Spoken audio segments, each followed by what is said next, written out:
وَإِذْ قُلْتُمْ يَا مُوسَى لَن نُّؤْمِنَ لَكَ حَتَّى نَرَى اللَّهَ جَهْرَةً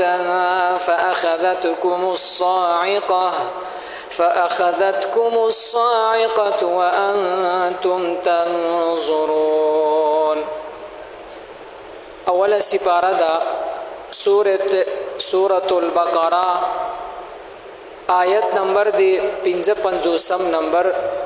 55 نمبر آیت تے دا حضرت موسی علیہ السلام اغا واقعہ روانه دا د موسی علیہ السلام د خپل قوم د بنی اسرائیل سره چې کوم حالات او په بنی اسرائیل باندې د الله تعالی لوی لوی انعامات احسانات د اغه تذکرہ ده. مدینه منوره کې چې کوم د بنی اسرائیل آباد او اغه ته د نبی صلی الله علیه وسلم په زبان باندې هغه د زړو انعامات او احسانات او یادګیرانه ده چې تاسو باندې الله تعالی څومره انعامات احسانات کړی دي دا مې روي. یو احسان خودی سره دا الله وګړه مخکې آیات کې ذکر شو چې دی هغه شرک وکړله بت پرستی وکړله خو الله د دوی هغه توبه په دنیا باندې قبول کړله یو بل قتل کړل نو هغه قتل د دوی لپاره د شرک کفاره وا او د دوی هغه شرک الله معاف کړو. اوس دلته دویمه واقعه د بنی اسرائیل یو بل واقعه د غي ذکر الله کوي. هغه داسې واقعه وا موسی علیہ السلام چې کله تورات کتاب ځان سره راوړ د قوم ته نو اول د کفر او د شرک هغه مسله ختمه کړه. دویم نمبر چې کله د دې مسلې نه فارغ شونه موسی علیہ السلام قوم ټول مشران کشران نارینه زنانه را جمع کړل چې تاسو لما یو تورات یو کتاب راوړی یو آیین می راوړی دی په دې باندې به ان شاء الله عمل کوو دا زموږ د ژوندۍ د تیرولو لپاره لوی د کامیابی ذریعہ او وجه ده. نو چې کله تورات موسی علیہ السلام دوی ته بیان کړه هغه احکامات ورته وورول نو بنی اسرائیل خو آزاد خلکو دین مخکې دی مونږ او داسې چرته عبادت کړو داسې ډیر پابندۍ والا خلک نو آزادانه خلکو. نو دی ویل چې اے موسی دا کوم احکامات چې تا مونږ ته ذکر کړل دا خو ډیر ګران دي ځکه په دې کې پکار دي چې لږ گنجائش الله وکي منځونه لږ کم کی دا غرنګي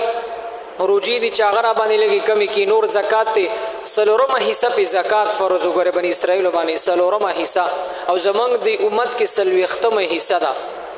هغه به په سلويختو کې 10 روپۍ زکات ورکولو او مونږ په سلويختو کې 1 روپۍ زکات ورکو دا د دین امت هغه یو بل انعام دی. نو هغه باندې داسې احکامات او نغی موسی علیہ السلام نه مطالبه وکړه چې الله ته وایا چې دیګه لګ گزارو کې د احکامات لکم کې. نو موسی علیہ السلام ورته ویل چې الله خو ظالم نه دی خپل بندگانو مطابق هغه احکامات نازلې هغه ته د هر صفته ده خو به هر حال دی ویل چې نه دا به الله له بلاړ شو یو جرګه به بوزو ک الله چرته خبره ومنله. نو موسی علیہ السلام تل ټیک ته تاسو خپل مشران برابر کړي نو د جرګې په شکل باندې او یا مشران د قوم لوی سرداران دی را روان کړل. موسی علیہ السلام ځان سره بوتل کوهی تور ته التجلال موسی علیہ السلام الله سره خبرې وکړي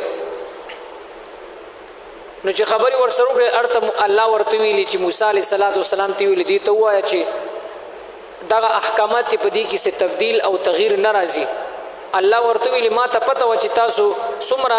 طاقت لري داغي مطابق ما پتا سو باندې عبادت فرض کړی داغي نه زیات نه دي خو تاسو خواهش پرست ای دنیا پرست ای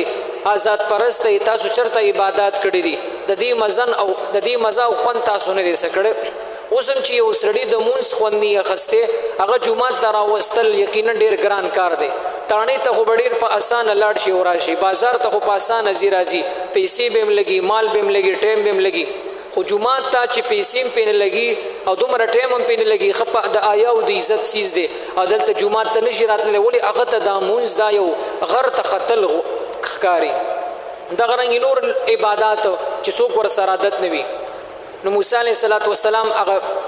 او یو کسانو ته ویل مشرانو ته چې ما الله سره خبرې وکړې پدې کې څه خبره تر نه راځي نو دا ډېر لوی ظالمان خلک مو نو دا مشران ورته وی دا څنګه خو دیو تا ور سره خبرې وکړې مونږ وانه اوریدي او په خبرو باندې خو مونږ زمونږ کار نه کیږي هغه आवाज خو دې مو اورېده کم आवाज چې د الله تعالی د کما یلیق بشانه د کوه تور په دغه تور په غر باندې ونه وا هغه ونی نه به یو आवाज راوته موسی علیه السلام به هغه आवाज سره خبرې کولې خدا आवाज مفسرین وی او کتابونو لیکلي چې دا د الله आवाज خو ګورې داسې आवाज نو زمونږ استادو چې کم आवाज دی چې داسې حروف پکې او داسې زمونږ استادو आवाज نه دا د الله شان سره چې کوم مناسب आवाज نو هغه قوم ورته ویلي او یو کسانو چې اے موسی دا आवाज خو مونږ واورېدو خدا پته نه لګي دا د فرشتي आवाजو دا د الله आवाजو یا دا د جناتو د پیریانو आवाजو دا د چا आवाजو لہذا موږ ترغه وخت پورې دا نه منو تر سو پورې چې موږ په خپل سترګو الله نه ویلیدل نو دوی چې دغه خبر وکړه چې موږ الله نه ویلیدل نو فورا د الله هغه جلال په جذبه کې راغله وجد کې راغله او ډاریک الله په یو تندر را غزار کړه پم د کزه باندې ځکه دی خطرناک خبر وکړه دی ویلي چې مونږ الله وینو په خپل سترګو باندې چې هغه دا حکم وکي نو الان کې د دنیا په دې سترګو کې دومره طاقت ګورې نشته دی دې ځنې یو بل مسله ثابتېږي هغه دا چې الله د دې دنیا په سترګو باندې لیدلی شي او کنه نو زمونږ علما فرمایي مفسرین د دې دنیا چې کوم سترګې دي په دوی باندې الله لیدل دا نشي کتلی ځکه زمونږ د سترګې مونږ خو په نور ته نشو کتلی مونږ په یو لیټ او یو بلب چې ولګي مونږ په دې ته نشو کتلی نو د الله خو یو نوراني ذات دی دغه خو یو ډیر لوی جلوه ده هغه خو په دې وړوکو شان سترګو باندې نشي لیدلی د په جنت کې به د الله دیدار وي ځکه په جنت کې الله موږ له داسې وجود راکوي چې هغه به کمزوري کیږي نه پاغي به بوډاواله ناراضي پاغي به بیماری ناراضي نو الته بسترګم دومره طاقت والا سترګې وي چې ډیر لري پورې به نظر کوي نو په هغه سترګو کې به الله دومره طاقت اچولې وي چې د جنت کې به د الله دیدار وي داسې خلک شته په دې دنیا باندې تیر شوي دي موږ ورته معتزله وایو اشاعت التوحید والسنه چې دا دوی سره لک سمون خوري دا پنځپیریان چې ورته مونږ وایو بهر حال دي کې بعضی خلک دي وای چې نه الله لیدل نه شي نه په دنیا کې هم او نه په آخرت کې هم او نه په جنت کې خو نه په جنت کې ګوري لیدل شي ځکه پیغمبر علیه السلام حدیث مبارک ته نبی علیہ السلام فرمایي په جنت کې به ټول مخلوقات ته الله ښکاری او داسې به ښکاری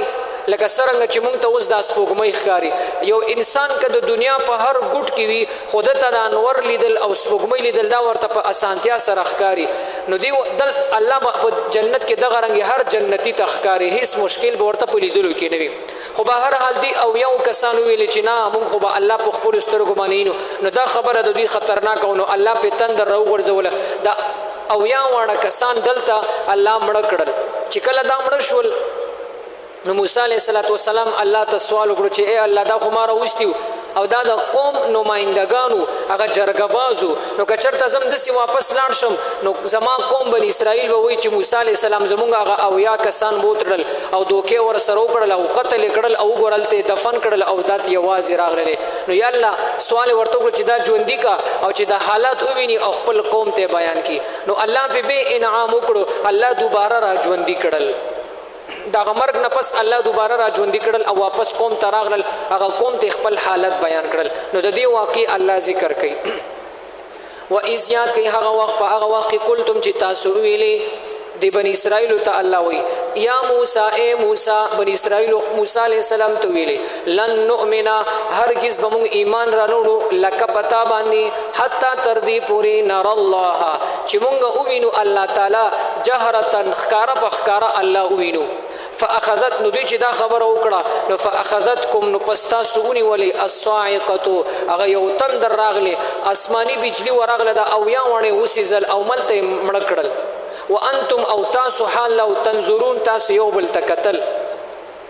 بیا موسی علیہ السلام الله ته سوال وکړو ثم بیا بعثناکم الله فرمای ما را ژوندۍ کړی تاسو من بعد موتکم پس د مرګ تاسو نه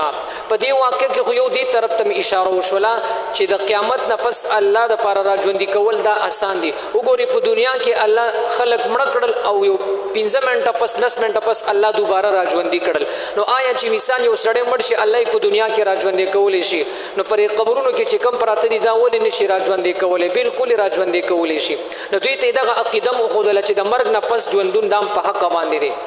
لعلکم شاید تاسو تشکرون شکر وباسئ ځکه دوی د پاهونو توبې وباسي او د ایمان سره دنیا نه لاړ شي